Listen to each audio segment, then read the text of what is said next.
ഒരിക്കൽ ഒരിടത്ത് കൃഷ്ണപുരം എന്നൊരു രാജ്യം ഉണ്ടായിരുന്നു. കൃഷ്ണപുരത്തിന്റെ തെക്കേ അതിർത്തിയിൽ കൂടെ രാധാനദി ഒഴുകിയിരുന്നു. നദീതീരത്ത് ഇഷ്ടം പോലെ ഇളം പുല്ലുകൾ വളർന്നു നിന്നിരുന്നു. നദീതീരത്തുള്ള കാട്ടിൽ ഒരുപാട് മൃഗങ്ങൾ ഉണ്ടായിരുന്നു. മാൻ, മുയൽ, കടുവ, സിംഹം അങ്ങനെ ഒരുപാട് മൃഗങ്ങൾ ഉണ്ടായിരുന്നു. ഈ കാട്ടിലാണ് സുന്ദരിയായ അമ്മുമുയൽ അവളുടെ അമ്മയുടെ കൂടെ കഴിഞ്ഞിരുന്നത്. അവൾക്കു ആ കാട്ടിൽ ഒരുപാട് കൂട്ടുകാരും ഉണ്ടായിരുന്നു. മറ്റു മുയൽ കുഞ്ഞുങ്ങൾ എല്ലാം പൊത്തിലൊളിച്ചു കളിക്കുമ്പോൾ അമ്മുമുയൽ കാട്ടിലൂടെ കറങ്ങി നടന്നു. അപ്പോൾ അവളൊരു മാനെ കണ്ടു. എന്ത് വേഗത്തിലാണെന്നോ മാന് ഓടുന്നത്. അമ്മുമുയൽ മാനിന്റെ അടുത്ത് ചെന്നു പറഞ്ഞു, "നമസ്കാരം ചേട്ടാ, ചേട്ടൻ എന്ത് വേഗത്തിലാണോടുന്നത്? ഇത്രയും വേഗത്തിലോടാന് വേറെ ആർക്കും കഴിയില്ല. മറ്റുള്ളവരുടെ കഴിവുകളെ അഭിനന്ദിക്കണമെന്നു അമ്മുവിന്റെ അമ്മ അവൾക്ക് പറഞ്ഞു കൊടുത്തിരുന്നു." ആദ്യമായിട്ടാണോ ആരെങ്കിലും മാനെ അഭിനന്ദിക്കുന്നതു? മാനിന് സന്തോഷമായി. അവർ രണ്ടുപേരും കൂട്ടുകാരായി. അമ്മു ചോദിച്ചു, "ചേട്ടാ ചേട്ടാ, എന്നെയും ഇങ്ങനെ ഓടാൻ പഠിപ്പിക്കാമോ?" മാൻ പറഞ്ഞു, "അതിനെന്താ, പഠിപ്പിക്കാമല്ലോ." മാന് അമ്മുവിനെ വേഗത്തിൽ ഓടാൻ പഠിപ്പിച്ചു. മാനിനോട് യാത്ര പറഞ്ഞു അമ്മുമുയൽ സ്വന്തം മാളത്തിലെത്തിയപ്പോൾ കൂട്ടുകാർ ചോദിച്ചു, "നീ എവിടെ പോയതാ?" നടന്നതെല്ലാം അമ്മു പറഞ്ഞു. അപ്പോൾ കൂട്ടുകാര് അവളെ കളിയാക്കി. അമ്മു പറഞ്ഞു, "എല്ലാവരിൽ നിന്നും നമുക്ക് എന്തെങ്കിലുമൊക്കെ പഠിക്കാനുണ്ട്." കൂട്ടുകാര് വീണ്ടും കളിയാക്കി. അതൊന്നും കാര്യമാക്കാതെ അമ്മുമുയൽ അടുത്ത ദിവസവും യാത്രയായി. ഇത്തവണ കണ്ടുമുട്ടിയതൊരു തവളയെ ആയിരുന്നു. താവളക്കുളത്തിൽ ചാടി ചാടിപ്പോയിക്കൊണ്ടിരുന്നു. അമ്മുമുയൽ വിളിച്ചു പറഞ്ഞു, "ഏയ് ചങ്ങാതി." തവള കേട്ട ഭാവം പോലും കാണിച്ചില്ല. അമ്മു വീണ്ടും പറഞ്ഞു, "നിങ്ങളെപ്പോലെ ഇത്രയും നല്ല ഒരു അഭ്യാസിയെ ഞാൻ വേറെ കണ്ടിട്ടില്ല." ഇത് കേട്ടപ്പോൾ തവളയ്ക്ക് സന്തോഷമായി.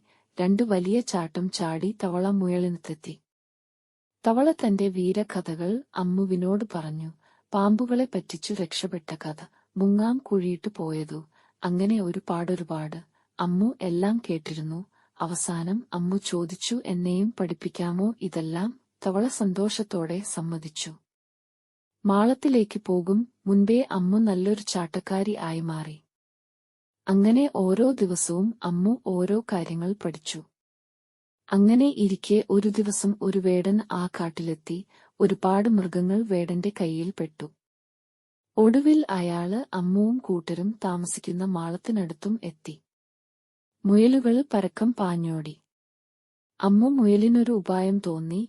അമ്മുമുയൽ വേടന്റെ മുൻപിൽ ഞുണ്ടി ഞുണ്ടി നടന്നു. വേടൻ വിചാരിച്ചു, ഓടാൻ വയ്യാത്ത ഒരു മുയൽ, ഇതിനെ വേഗം പിടിക്കാം. വേടൻ അടുത്തെത്തിയതും അമ്മു കുതിച്ചു പാഞ്ഞു. വേടനും വാശിയായി. അയാൾ പുറകെ ഓടി. പക്ഷെ മാനിനെ പോലെ ഓടുന്ന അമ്മുവിനെ പിടിക്കാനുണ്ടോ വേടൻ പറ്റുന്നു. ഒടുവിൽ ഓടി ഓടി ഒരു വലിയ കുളത്തിന്റെ തീരത്തെത്തി. വേടൻ സന്തോഷമായി. ഇനി മുയൽ ഓടില്ലല്ലോ. അമ്മുവിന്റെ മേലേക്ക് അയാൾ ചാടി വീണു.